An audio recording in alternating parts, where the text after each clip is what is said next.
Hey guys, welcome to the second episode of Talking with T. In this episode, I'm joined by Neree, who is a poet and an all-round person. We begin by her telling me about what inspired her to start writing poems and get involved in the poetry scene. We also talk about how her race and religion plays a role in her art, and in the middle we talk about the whole protests, Black Lives Matter, and some current issues, and we finish off with her performing two great pieces of her poems. So stick around for that and enjoy. So good, but you know something, you keep going and you don't give up. You do what you have to do. It's a new season for everybody. You know, for some people it's been good, some people it's so good, but all things thanks.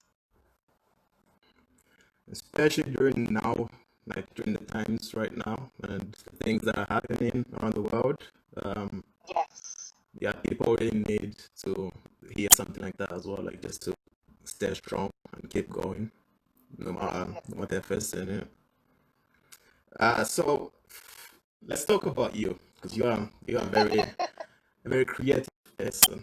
Um, Okay, so I mean, your work speaks for itself, so it's not me saying it; it's your work.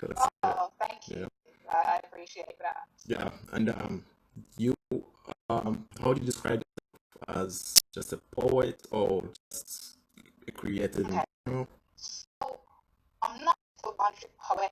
Yes, Mm, it's my background is by Neree, but I'm more spoken word. I'm all about creative writing. mm, You know, I've yeah, always said I'm a one-dimensional poet. Even though when I first got back into writing, it was mainly around race mm, and faith. How I've had to diversify if I want to reach a wider audience. I didn't just want to limit myself to mm, those two topics. And in the almost 5 or 6 years that I've actually got back into obviously doing poetry, mm, you know, different things that definitely help writing, and just obviously hearing other people. There's a lot of inspiration that I have yeah, from real life situations and from just around me. I mean, do I do things that are fictional? Sometimes, all yes, right, because obviously, if I'm going to do something that's a comedic, you know, that's when you can have a fictional story. There's always a story behind every piece that I do. Um, as well. I think you can't just be afraid for the sake of writing. You've got to know what you're doing, what you're putting into it. You've got to have a business thought process okay. You actually have as to well. plan it. Like, is it never like, Yeah, the way I do poems is if there's something comes to mind or if I think, oh, I want to try this, I would like plan it first. So I'll write a few lines, but if I don't like what I'm seeing, I will always neaten it up as well because at the same time, what you're putting your work out there. So if you want people to see, you gotta make sure that you're polished before you put it out. I would never put out something that I don't approve of myself yeah, as well. That's why I say I'm not just a one trick. I'm many things in this as well. mm, Even though it's just me, yeah, I'm gonna say it's my own brand. Everything that I've got to do is complete. I am gonna make mistakes. I'm not always gonna get it the first time, but you awesome. learn. No, nobody taught me. Nobody taught me apart from being in school where I love English. Mm, That's also I love English okay. as well.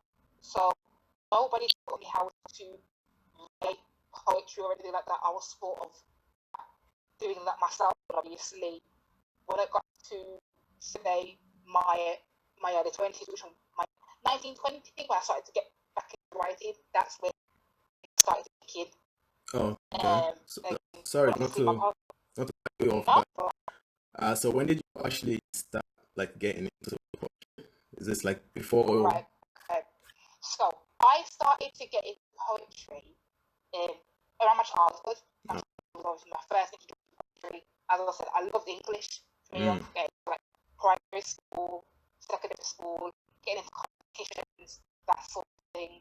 Reading poetry, thing in English. That's because it allowed me to just write freely, be my own creative, do my own thing really. And then obviously you start from there, and that's how I got to get into it. I actually, and I still got this book with me all now. My brother, the other poet in the family, brought me the poetry of the year, and I've had two of you. There's two of us, Yeah. We are very two different poets, spoken word artists. We're passionate about what we do, really. So from the time I did come to him and I listened to the style, so some of the delivery came from him, and some of the stage techniques as well came from him. Everything I do is just for me, and my way of doing it. Yeah. Like your own spin on it, or your own unique character. Yeah. In the performance. Unique name, so I gotta have a unique spin on it. Neree is definitely a unique name. No edit. Anyway. Yeah. Google knows what it is. But I did read a couple of months ago that there was a French Canadian poet named after myself, born in 1860. But it was a man who got the lady accent. Oh, okay. Yeah. So yeah, Neree, never heard of him. I was like, oh, okay, I'll do this. Okay. You were saying before, like,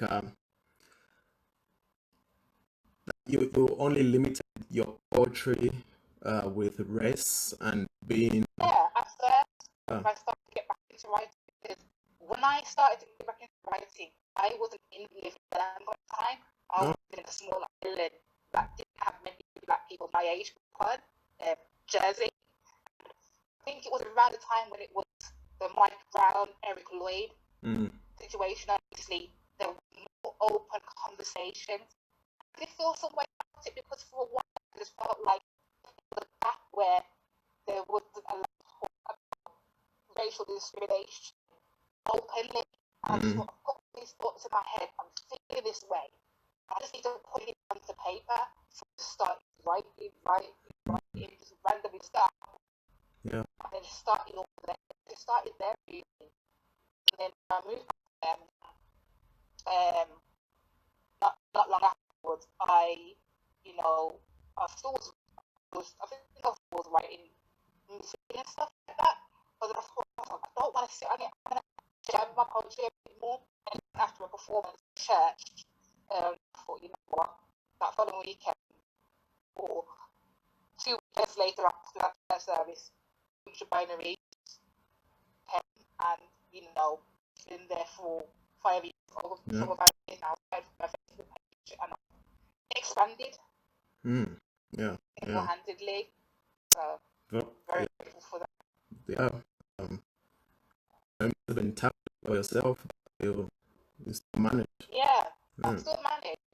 Even though I started the race in the faith, having to explore different things has definitely helped my writing, because you can't put yourself in a bubble.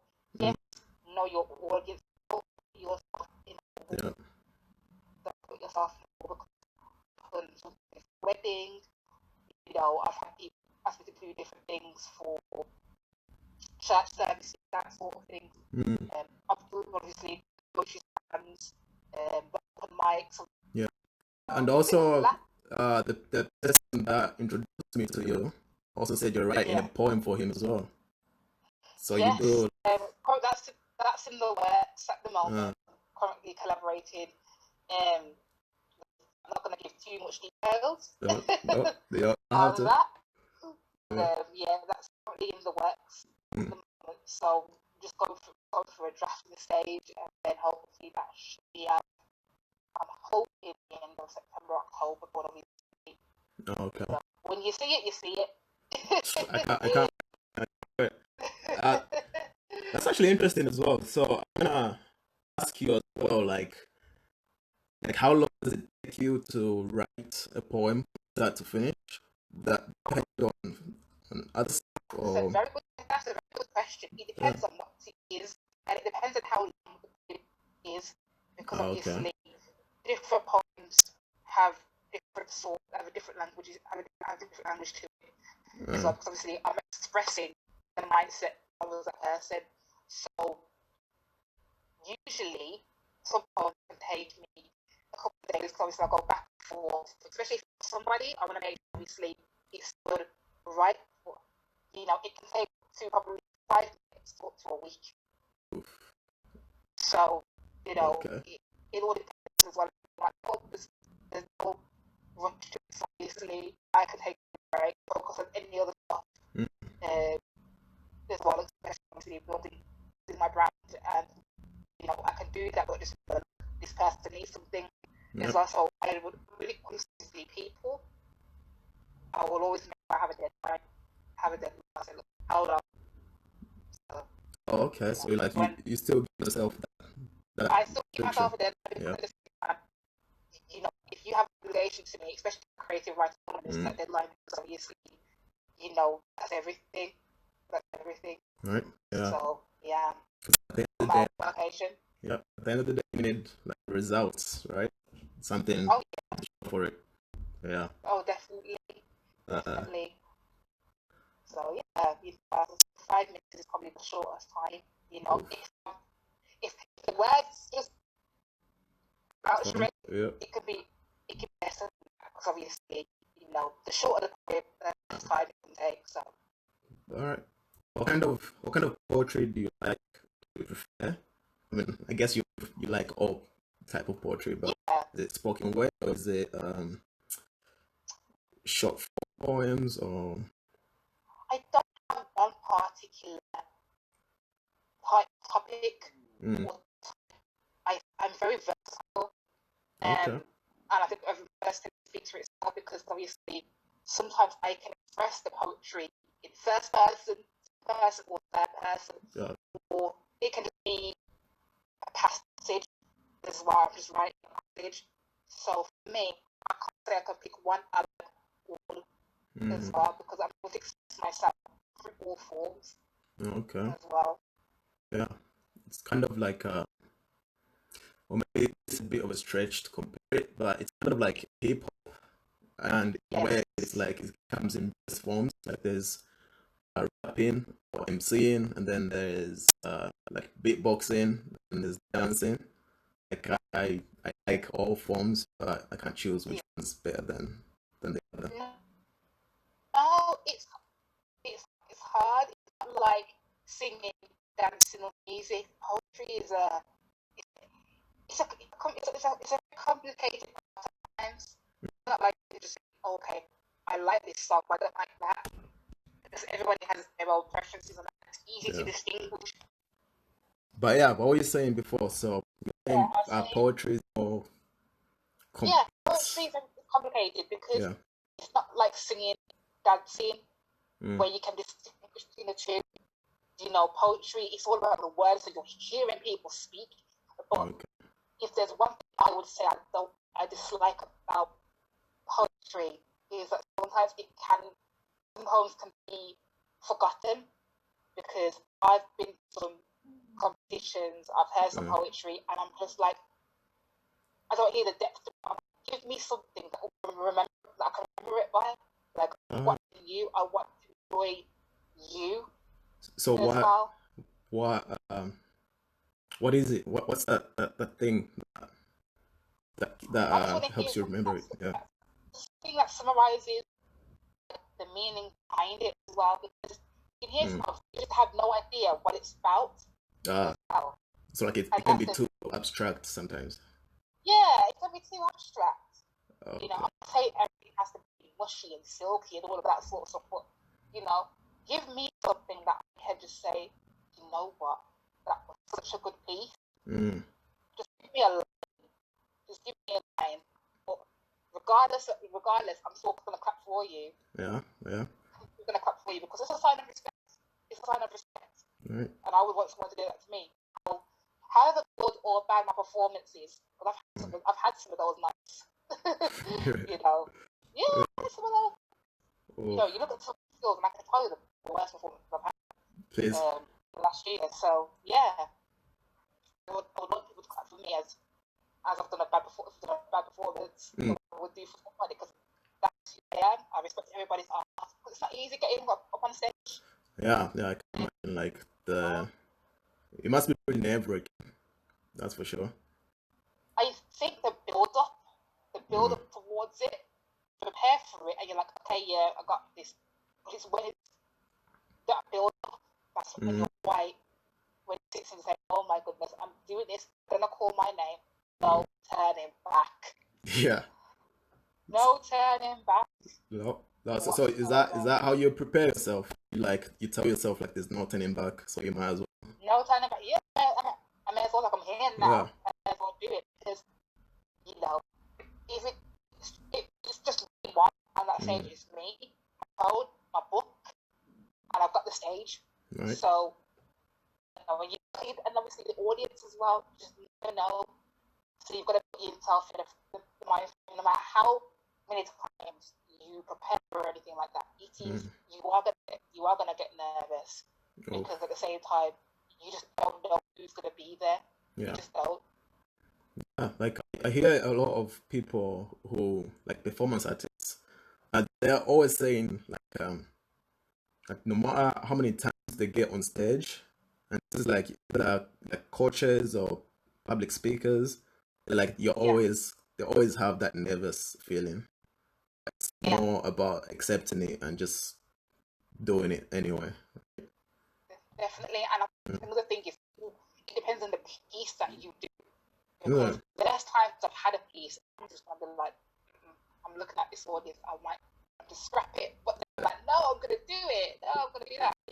That happened in, I think it was one of my last performances just before lockdown at the Mm. Birmingham Dome. I was at Oh, the cool. Verve Poetry Festival, Yeah. and not only did I perform, I also volunteered as well a few days later as well. So I like to Okay. get involved. I like to get involved in community activities as best as possible. I like to serve people. So one of the poems that I did in that selection there in the open mic and opening night at the Birmingham Hippodrome, very big venue. I didn't Yeah, realise it is. that had another mini big theatre. You know, it was a race topic. I went back to the stuff that I wrote. Oh. It was a fresh new piece. Never read it before. About obviously race stereotypes with regards to black females and so forth. You know, we get stereotyped, and we're not what was the come from that the whole George Yeah, the George Floyd. Yeah. happening. So that was the first evening I said, Mm. and I rapped, and people clapped, and it so happened to my volunteering people a few days, regardless of where they were from, Singapore, all over the world. Yeah. Like, Yeah. You were saying, I think it was. yeah, the Birmingham Hippodrome. Yeah. So yeah, I did a poem that I hadn't done for a long time on race, and I Mm. just thought, you know what, it's time that, you know, I did a poem about race openly in front of a performance. I was going to scrap it at one point, but I just thought, you know what, I'm going to do it because at the Also, same have time, I you? think we need to hear we need to hear that. We need to still speak about it. Yeah. Just Yeah. because we're not seeing the protests and stuff like that, we need to still speak about it, and I Yeah. shouldn't really, you know, allow that to hinder me from, you know, at least trying to educate Mm. through my art. Yeah. So, you know, I did that. That was the first set of the selection of poems that I read that night. So about 5-10 minutes, Right. Yeah. and people that saw me there from on the Thursday night when I was volunteering on the Saturday and Sunday, they came up to me and said, "Oh my goodness, I recognise you from the other night." Mm. And even the creative artistic director, bless him, he Yeah. came up to me on the Sunday. He was absolutely amazing, and I got a Right. little starstruck because I thought, Birmingham Hippodrome is a big venue. The creative artistic director is coming up to me. Mm. I did a poem about race, and you see how amazing I am. So, That's you know, that's powerful right there. That's what that was. that goes Yeah. to show that the message wasn't forgotten. They Mm. knew what they were hearing. Yeah. And I'm guessing it resonated with almost everyone that was watching you. Yeah, Yeah. well, it was a mixture of black and white, Mm. black, white, and Asian. Mm. As I said, people from all over the world flew because that is probably one of the biggest poetry festivals in the UK. Oh. Verve. Okay. Yeah, I had the map, I had the program, and I thought this is absolutely massive. Literally, Yeah. this is huge. Even some of the people that obviously I see at some of the slams, they were there as well. So, it was good to see Mm. a familiar face there. And I took my brother with me as well. Okay. And he did an open mic as well that night. So it was just to be involved in any capacity, really. Mm. So, Yeah. yeah, I like to get involved in the community. I like to do my bit as well. So, you know, That's hey, I did that. you did. You did. Like I did that. So, that must yeah, have been a great experience though. Like it was yeah. because I got to see think other Mm. poets as well. Um, One of the things that stood out to me was I think it was a black artist, Mm. and he not only had his DJ decks, he was DJing and speaking over his music at the same time, Ah. rapping, but it was in a poetic fashion. You hear rap, Mm. but you haven't heard the rap in that sort of style. And I thought, Yeah. this is very unique and different. Right. Yeah. And obviously I had some of the Caribbean stuff, which was very good as well. Because with a festival of that nature, there's got to be something for everybody. Yeah. Because Just like it's me, I'm giving something for everybody because you mm. want to develop your audience Yeah. Yeah. It's true. as well. So is like how much does race play a part in your poetry? Like say race, also religion as well. Religion plays a big Yeah. part um, as well. Would you say it And plays a bigger part than race I would or say they're both even okay? because at the same time, I'm black Yeah. and I am a Christian at the same time as well. Mm. you know, it's only I think in the last year or so I've started to get back to writing on that because I wanted to explore other avenues in my poetry Yeah. as well. But I realized actually I need to start getting back to what it is. But because I've been advertising in different venues and things like that, and magazines, I don't want I didn't want the audience to think, oh my goodness, this girl is just too Mm. stereotypical black female. Right. I've Yeah. got to be careful, but at the same time, I still want people to see a side of me that doesn't forget who I am Mm. as well. And I did openly talk about the Black Lives Mm. Matter when it came to the Artist Blackout Day. I did the Black Square on my Facebook page. I did it on Okay. Instagram, Cool. and I said, look, you know, I'm not ashamed. I am Mm. a black. Before anything else, I'm a black female, Okay. and and I don't think anybody has seen that before because I strayed away from doing the whole race thing when it Yeah. comes to my poetry. But obviously, I thought, you know what? I still want people to realize, regardless, I'm still black. Yeah. I'm still human. You Exactly. know, Yeah. Racism isn't over. I do not tolerate racism in Mm. my art. I want to be taken seriously, regardless of my background and who Mm. I am. Yeah. I like that. Well, I love that. I love the fact that you recognize that yes, you are a human. Like yeah, yes, you are a black woman, but you also say that there's more to you than just the color of your skin. Like, and you said yeah, like that's why you're trying to pursue these different avenues of trying to yeah. express yourself. And that's I love that. I love that when people like not just realize, but when they express it that way. Like, yes, I'm black, but I'm also all these other things. I'm also, I'm also a mother. I'm also a sister. I'm also, you know, I'm also a Christian. I'm also someone who's trying to search for truth out there. Someone who's just trying to live their best life, like not add Yeah, any more pain to the world because there's already enough yeah, pain out there, as we can see. too much. You know, Too much. way too much pain. But yeah, and I don't know, like, do you think? Because I feel it's like the frustration that you mentioned before of having like there's not enough open dialogue about like race topics, especially in the We've got a long, UK and stuff like that. we still have a long way to go. Mm. We will still feel, until people, recognize that actually you have no idea the Yeah. shoes Yeah. that we have been, the shoes that we are in. Yes. Because if we make one wrong move, no matter big or small, we're automatically labeled. And I think this is why I'm grateful for, obviously, movements like the Black Lives Matter. I'm grateful for people being more open in social media Yeah. and so forth. Because at the same time, it's either we stay silent and we don't have anything to influence change, or we actually do something and stop talking. Because for me, for many years, there's been a lot of talk, but not enough action. And that's sort of, I think, stunted the growth of the wider Black community in general because of that. And obviously, it has obviously impacted mental health and so forth. Yes. Look at the Windrush scandal, for example. I'm using this as an analogy. Who would have thought somebody who's been living it all of their lives, all of a sudden has been told, I have to go back to the country where I literally haven't built any roots, any foundation. Yeah, and they're I think well, correct me if I'm wrong, they're related, or their relatives are the ones that fought in the war for Britain as well. Yeah. Yes. So there's that to add on to it as well. Yeah. That saddens me.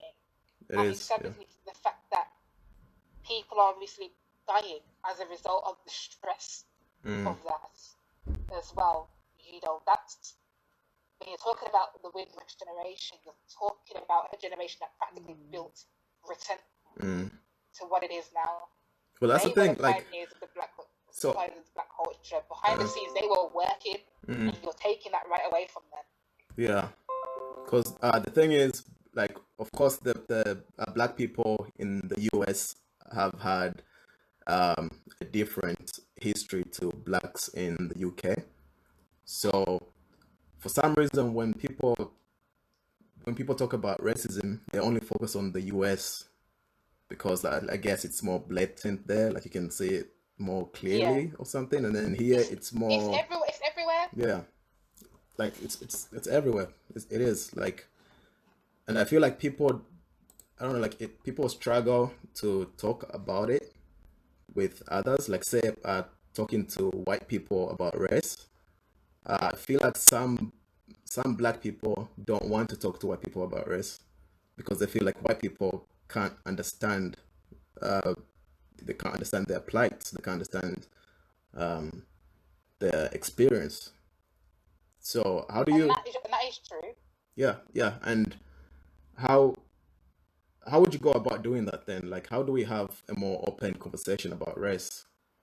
Because of course you're gonna have to speak to white people about it. Like, we're living in England, and it's like we're what are we, like 4% of the population or something?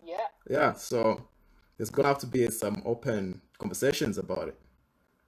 It's got to be more open, and I think it starts from you have to start from way back, the historical times, until the current day, to say, because of that, there is still that, okay, there is a superiority over black people. There is a white superiority over black people in this moment in time. Everybody think, oh, well, that's not true, it's not about color of the skin. Yeah. But at the same time, would you do that for somebody of your own color? Highly unlikely. Would you make somebody feel really, really bad if they were the same color as you? No, but you put more pressure on that person, making them feel uncomfortable because they might not see certain things, but we do, and it's all about us reading in between the lines. Right. Like, so it's almost like the lens through which you see your reality. It's about I think it's about putting putting themselves in people's shoes and seeing it for themselves, and realizing, actually, just think before you act, think before you speak as well, because there is still a lot of stereotyping. There is still And There is. I feel like most of it comes from a place of ignorance. Yeah. So they say something, and obviously it's not to excuse what they're saying, but they'll say something and then they don't realize, like, okay, that was actually racist. That was actually kind of Yeah. based on like preconceived notions of Definitely. someone's race. So Yeah. I feel like you have to, again, like I was saying, like of course it's not your job to educate anyone. It's not. It's not like you shouldn't feel like you No. have to. But I We shouldn't. feel, We shouldn't. We shouldn't have to. But at the same time, if people can't understand mm, their actions yeah, and the implications of what they say, yeah, that's when obviously education is good. That's when exactly, the yeah, education has to come into place. However, mm, people are doing different things to make people aware, make people know that actually you can't just go around being racist and mm, not have consequences. I mean, yesterday I saw the viral video of to get the on man in the the, tube, yeah, yeah, and yeah, I just thought, you know what, you cannot provoke. I don't, as much as I don't condone violence. mm. You are asking He was asking for it, for yeah, trouble. You yeah, can't expect to say certain things mm, horribly, in a derogatory manner, and not have some sort of consequences for that. yeah, You know, yeah, we like, talk about race being a hate crime. mm, Why isn't race criminalized as much as anything else? I mm, don't understand it. Like, some people get off for worse things, like on a lighter sentence, but race yeah, is not one of them. yeah, yeah. I guess it's I don't know. I guess it's a minority problem. So the Yeah, majority don't really put it as a priority, I guess. And but yeah, the guy that got punched on the tube, he yeah, deserved it. The thing is, it's like, yes, you, like, there's this thing about free speech. You have the right to say whatever you want to say, but if what you say offends someone, then you better be ready for the consequences of your actions, right? yes. It's like that. But obviously not every, and I'm pretty sure I'm not sure, but I'll ask you anyways.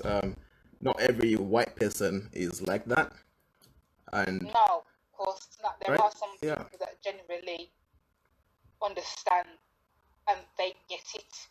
mm, You know, I lived in a tiny island 9x5 where there wasn't much black people my age, and the yeah, black people that sort of were my age, they weren't really interested in mixing with other black people. yeah, So, me, I was always the open one, but mm, at the yeah, same time, there was a time where I thought, oh my goodness, I don't like certain personalities yeah, of certain people because obviously, you're around there, you have to sort of mold yourself. yeah, because different But there was cultures, isn't it? very few times where I was allowed to obviously be a bit black, Yeah, just based on say, yeah, black. my culture. But obviously, it's Mm, not everywhere. It's mm, not everywhere. But obviously, again, racism is everywhere, regardless. it is, It's it is. everywhere. Like, how do we? I don't know, because I feel like people don't really want to talk to each other. Like, like someone like you is a very unique individual. Like not everyone is open Mm. to talking to people about race or talking to white people about race or I even think there are educating them.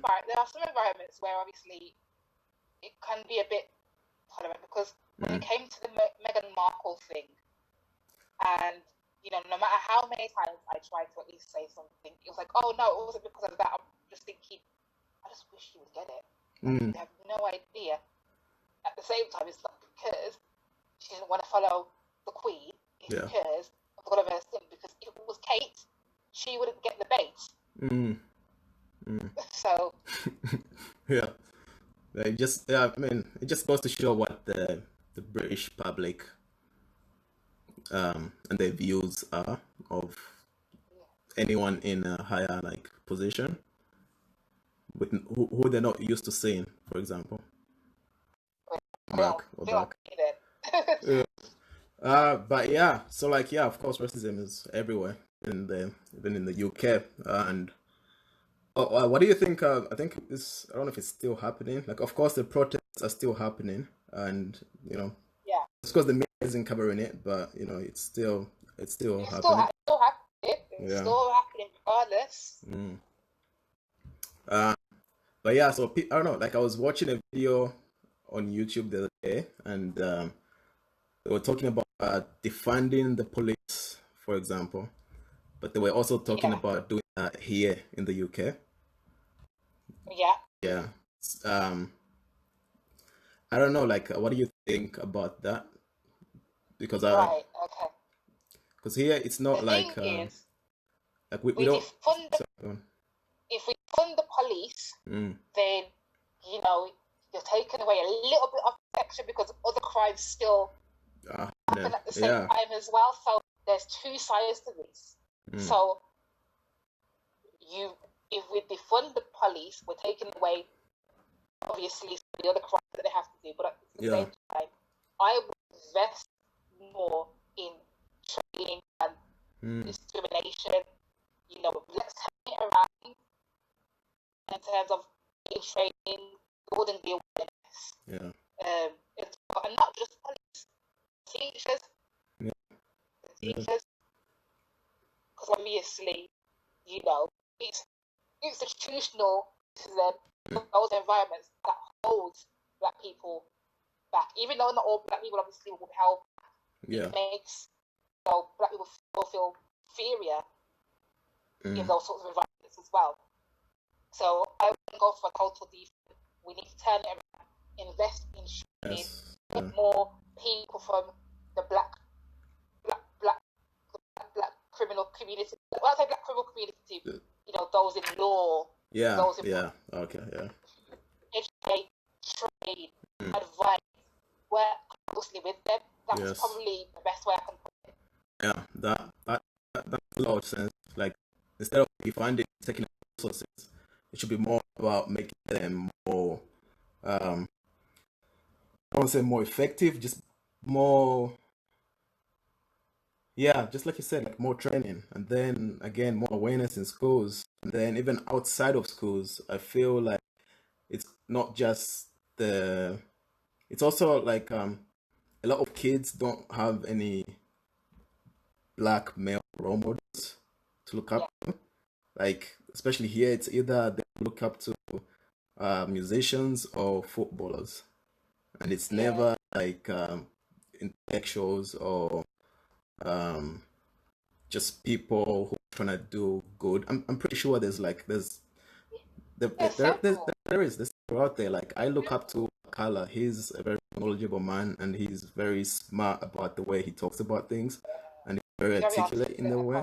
Yeah, he's a big boss, and he's got a book as well, which I really love, Natives, which shows the history, talks about the history of the British Empire and how that's affected Black people in the UK and also, I guess, around the world. But I feel like we need more Black male role models, and there isn't enough, I feel. No. There isn't. Obviously, you don't hear a lot of the Black role models. The Black male models that you do hear about don't often get the publicity. I have obviously. I'm in a group called obviously Black-owned economy, and I am seeing, in Black males who own their own plumbing companies, jewelers, for example, build construction, building,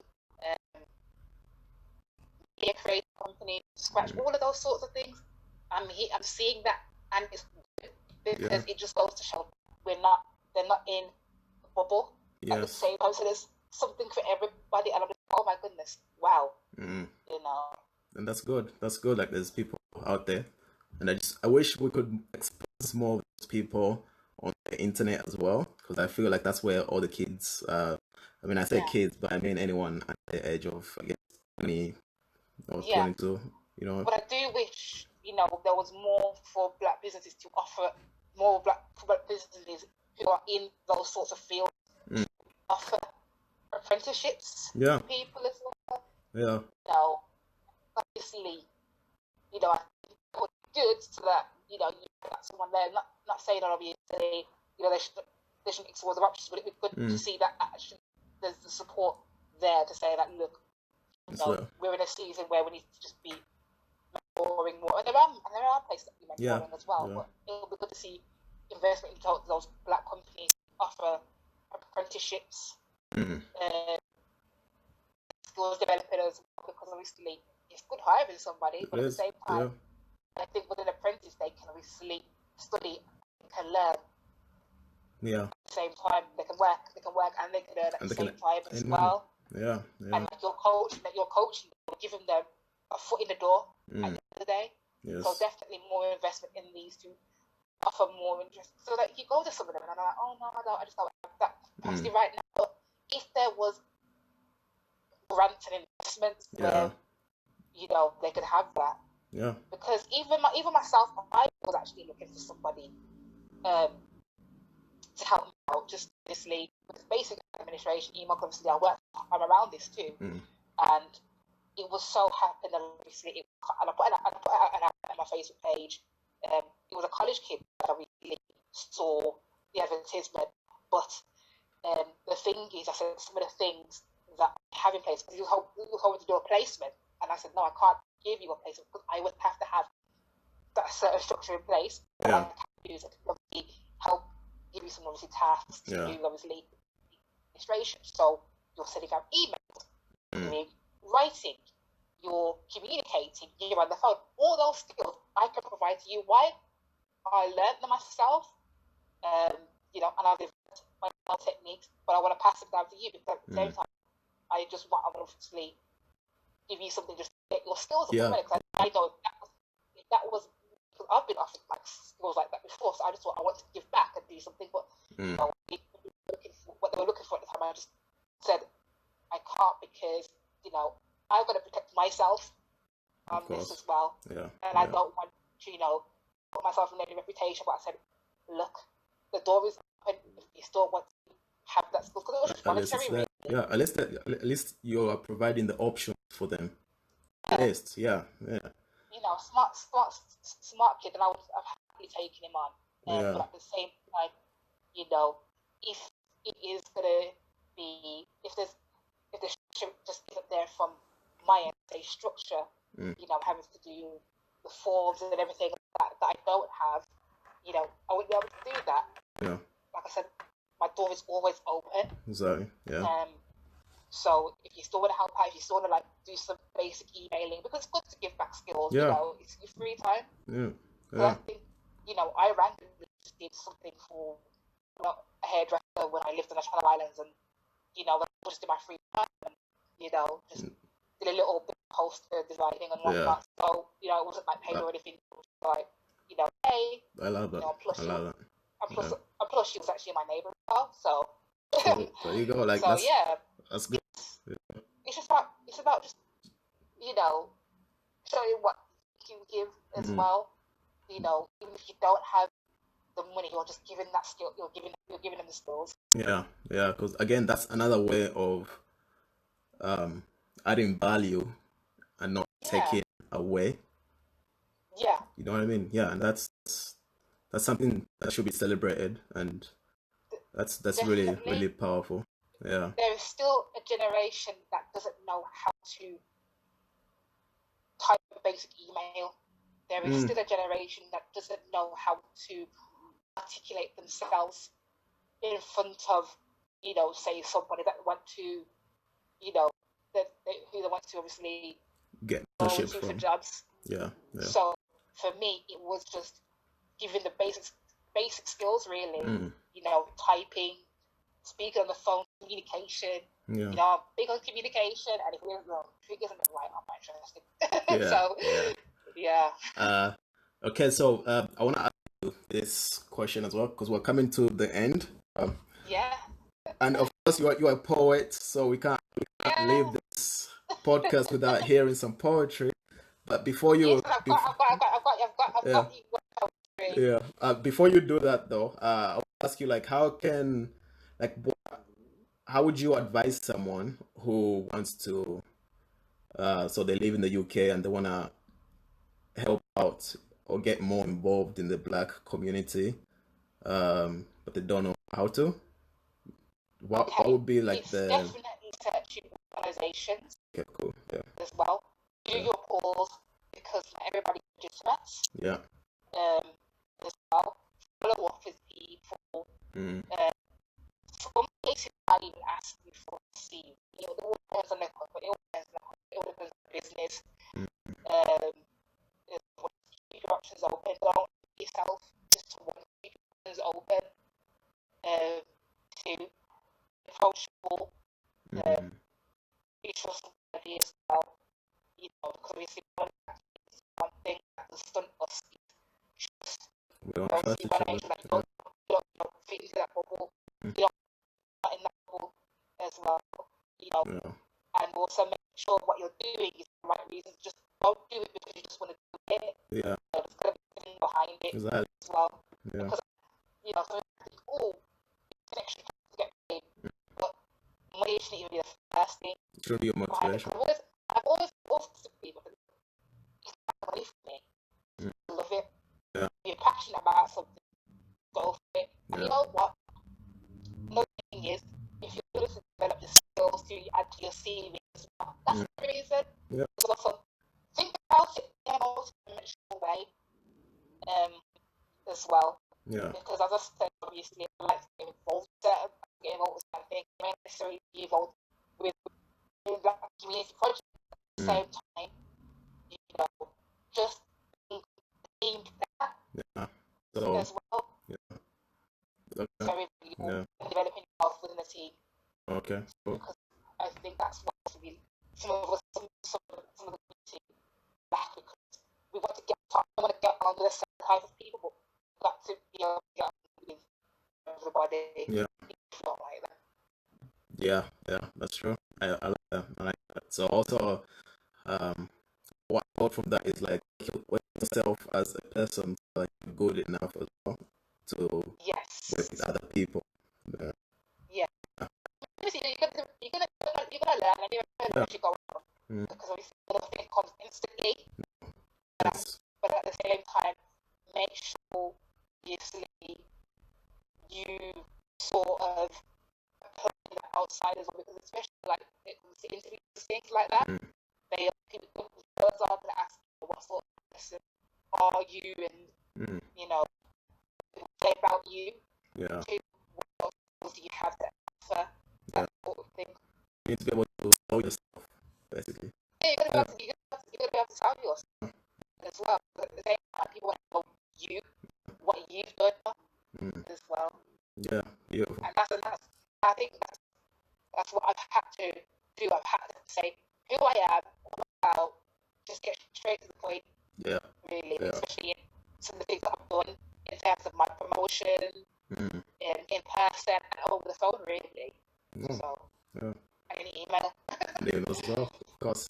So, yeah, I like it. Like, I feel like I've gotten to know a little bit more about you now, and I did listen to some of your poetry.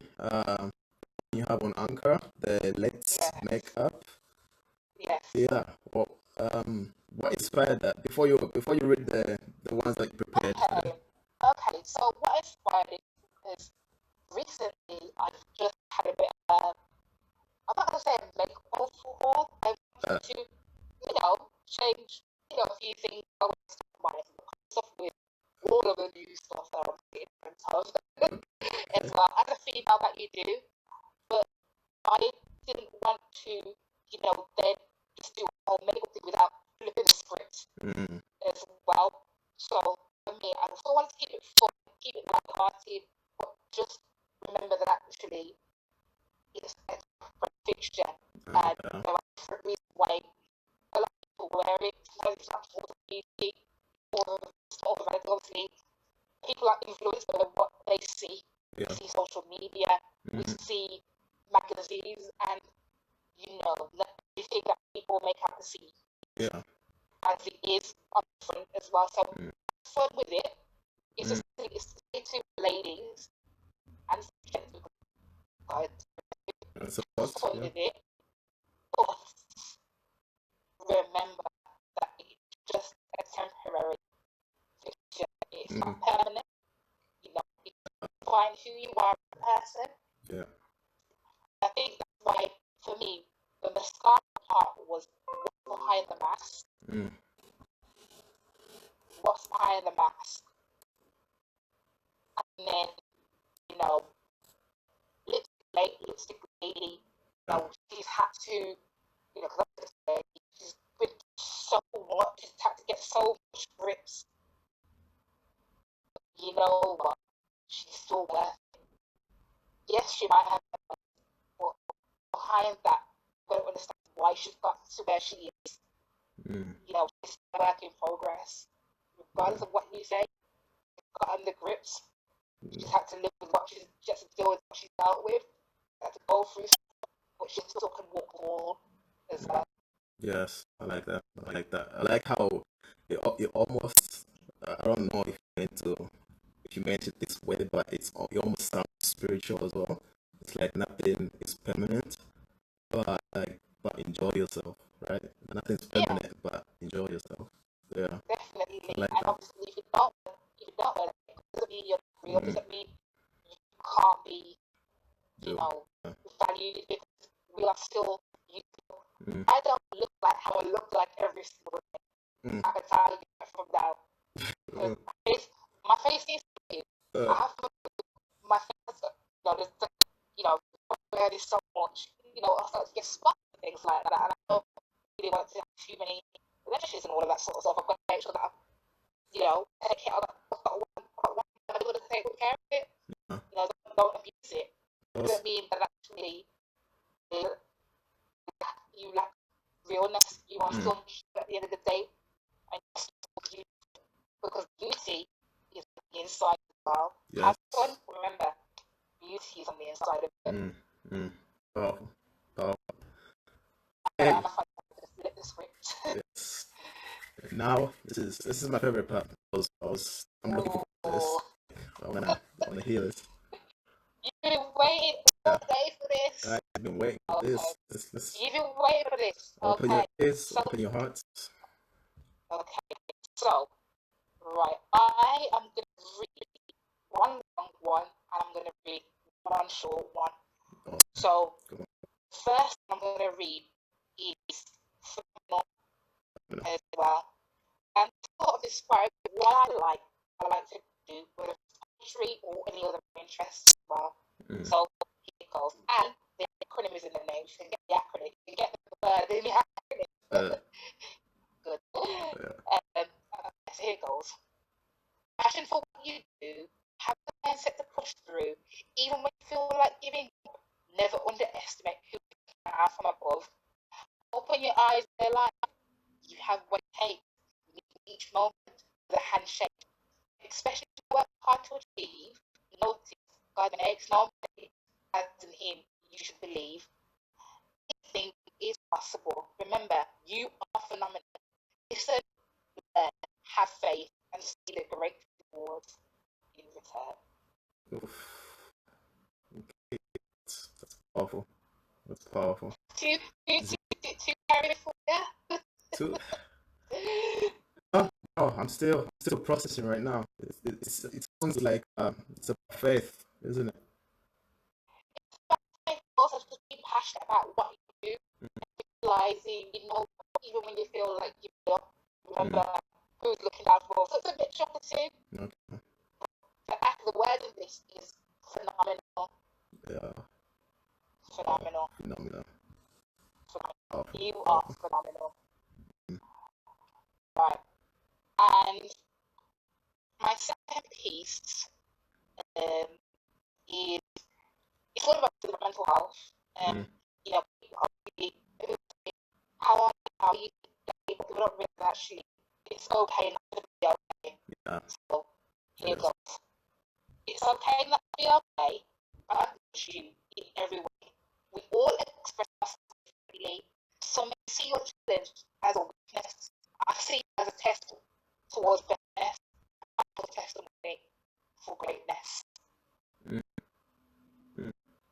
Yes. Yeah. I like that. I like that. Yeah, and as I said, every piece that I write, there's a story behind it as well. I'm going to read one more as well, just obviously round up. This one is, I'm not going to pick, but it's on the page that I actually have Okay. Yeah. Start it off really, just being a bit brighter. Yeah. So Bring some joy. Bring some joy. bring some joy. May your days be bright. I pray that God shines His light. May your actions inspire. Here's who desire to aspire. May your passion be troubled and your peace be. Double, double. No. May your ambitions be doubled. I Double. did that just for you. I did that just for you. Thank you. Thank you very much. Thank you. Uh, Okay. Where can people find you? Like I've enjoyed making so this podcast. you can find me on Facebook. So you can go to Poetry Neree. I am on Facebook Yes. as well. I'm on YouTube. Mm-hmm. YouTube mixed bag What is that? as well. YouTube Poetry Neree on Okay. YouTube. So the same name for my Facebook, the same name for my YouTube channel. Yeah. So I've got videos on there, and some of the different video series. I've got everything on my YouTube. Not necessarily poetry, more the spoken word, encouragement, talking about topics about getting people in the church. Oh. Yeah. As well, because we've got to reach the masses in the best possible way, not just through feelings. No. I'm also on Anchor as well. Yes, and you are. obviously Spotify. Yeah. The way that got picked up is obviously I put myself on Anchor. That was my second time on Anchor because I did a podcast with somebody in the US some months ago. But then obviously Spotify picked up. Yeah. So Anchor the whole you can listen on Spotify, Pocket Casts. Yeah. There's another one as well, Overcast. Yeah. I remember. So, yeah, it goes. Okay. I have Instagram as well. Yes, you are. My personal and my poetry together because the traffic came through there. Okay. As well. So I am going to say this. My Instagram is McKenna_93. Yeah. McKenna_93. But to collaborate with me, if you want to know more about it, you can send me an email. Cool. You know, I have an email, poetrybinary@yahoo.com. Cool. I'm going to spell my name. It's okay. I'm gonna put your details in the description, anyways. Yeah. But for people who are listening, probably on Spotify or Anchor. Poetry Binary. Okay. You can find them obviously. Whatever's on Anchor, will sometimes be put on Spotify because Anchor's the host. Yeah. And then Spotify picks it up. So yeah. So. Are you gonna make any new episodes on Anchor? I am gonna put a new episode. As I said, obviously, with the upload, I really put up the listeners my stats. Yeah. And you've got listeners from everywhere. Serbia, yeah. Serbia. Turkey recently. Yeah. We added that list as well. I'm quite shocked to be on Instagram. Supporters have been from at home in the UK, the US, India, as well as South Africa. South Africa is really my first international live stream with rated by the name of obviously Naudi.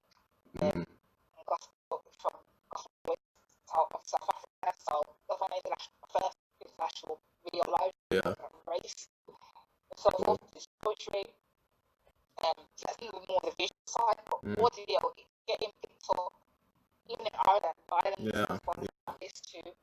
A lot of people are listening to a lot of people are listening. Yeah. And obviously I've never been a podcast person until I saw a project from where a creative in the US that obviously reached out to me some time ago. The two projects were actually three. Was it two? Not three, yeah. Two with one person and one with another person. One visually, one audio. Okay. As well. And are they live games or did you record them as well? So the podcast was audio that was recorded. Okay. You know, that obviously that was different women from all over the world because I'm the only international guest on there. One from Africa as well on there. You should Send me the link to that as well. I'll I'll put send it the in the I'll description. send that one Yeah. as well. But the relationship to me was me. What is a poetry like in Birmingham? That's great, but it was Birmingham. I said, oh, hello, Yeah. hello, Alabama. Alabama. Yeah. So, that was an audio one, but my first project with her was a visual one, was this sort of introduced me as well. And there was another one for like what I did, and said, "Oh, well, you and obviously your project obviously poem." Yeah, sure. They showed it, and that one was New York. Oh, as cool. well. So yeah, you know, I didn't expect going global. I think it was last year or the year before. I see a little bit more. Yeah. I started to see them so obviously I didn't really want to say anything because I was quite humble. But when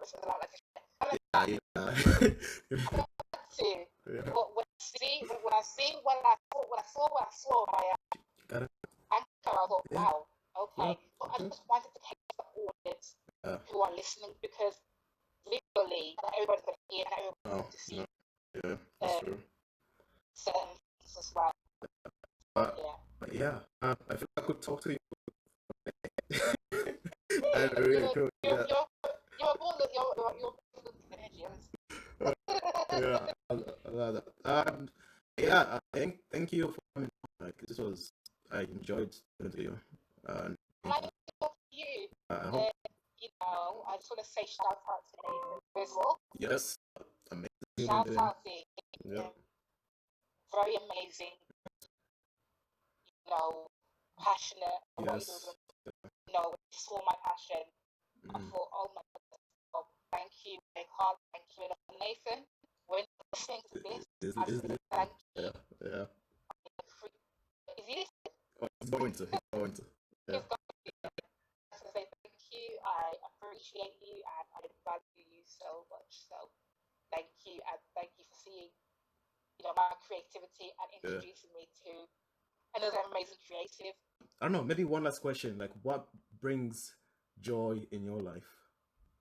What brings joy in my life? Yeah. Oh, apart from poetry. Yeah. You know, I just love exploring, learning new things, just gaining new knowledge, really. I think the world is so big, you can't just, you know, limit yourself as well. You know, I love listening to different types of music, to different types of art as well. I do that with sports too, so forgive me for saying this, I support Arsenal. I have been for almost 20 years. You're talking to the wrong guy. You're talking to the wrong guy. Like, sorry. Yeah, that's fine. I'm it's stuck okay. in. It's okay. I'm stuck in. You know, I love to travel as well, but unfortunately, COVID-19 tends to lock off. Changing plans everywhere. So like changing plans. So yeah. You know, and obviously I like, you know, watching different TV shows, but American more or less. I don't think there's really much on the British side of things. Unless it's something really good and something that would really hook me in. As well. So I'm quite an all-rounder. Yeah. An all-rounder. And I can see how all that brings joy to you. I can see the glow that you have as well as a person. Yeah. Listen, it's been a long day. Yeah. But yeah, okay. Let's end it here. Thank you for coming. Yeah, let's end it here. Thank you for having me. Guys, thank you for listening as well. I'll see you next time.